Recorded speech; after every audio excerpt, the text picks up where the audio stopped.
चलिए आज बात करते हैं भारत की कहानी की। ये कहानी एक विचार के रूप में कैसे शुरू हुई और आज अपनी युवा शक्ति के दम पर भविष्य के लिए क्या बड़े सपने देख रही है।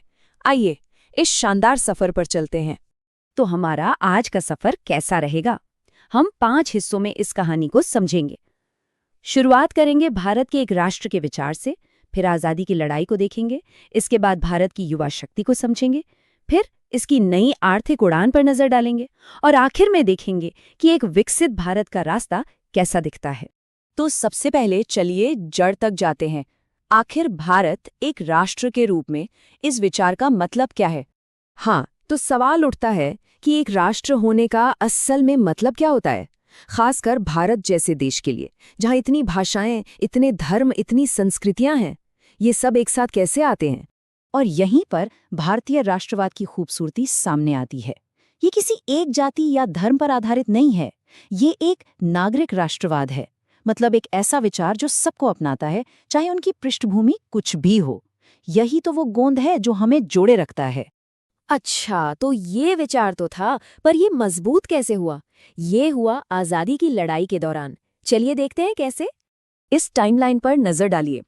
1885 में इंडियन नेशनल कांग्रेस बनी, जिसने एक मंच दिया। फिर गांधी जी आए। चंपारण और खेड़ा सत्याग्रह से उन्होंने आम लोगों को जोड़ा। तिरंगा हमारी एकता का प्रतीक बना और आखिरकार 1947 में वो दिन आया, आज़ादी का दिन। और उस एक पल की भावना को प्रधानमंत्री नेहरू के इन शब्दों से बेहतर कौन बयां कर सकता है?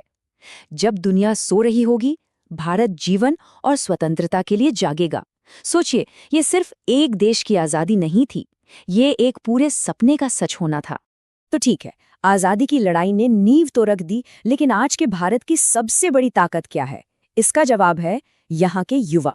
जरा इस आंकड़े पर गौर कीजिए। 2030 तक भारत में काम करने की उम्र वाले 1.04 बिलियन लोग होंगे।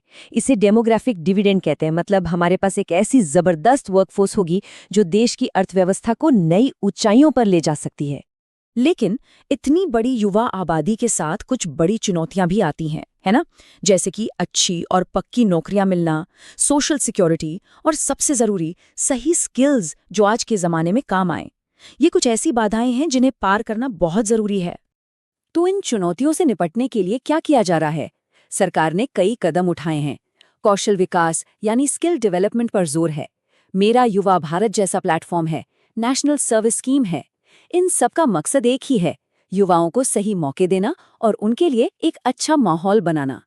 तो अब देखते हैं कि ये जो यूथ पावर है, ये देश की इकोनॉमी को कैसे रफ्तार दे रही है। और यकीन मानिए, ये कहानी बहुत दिलचस्प है।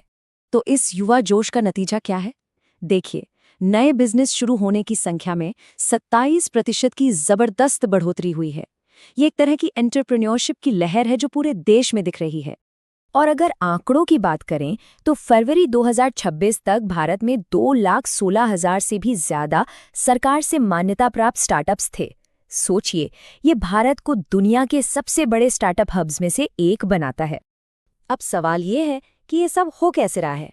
इसके पीछे सरकार के कुछ बड़े सुधार हैं।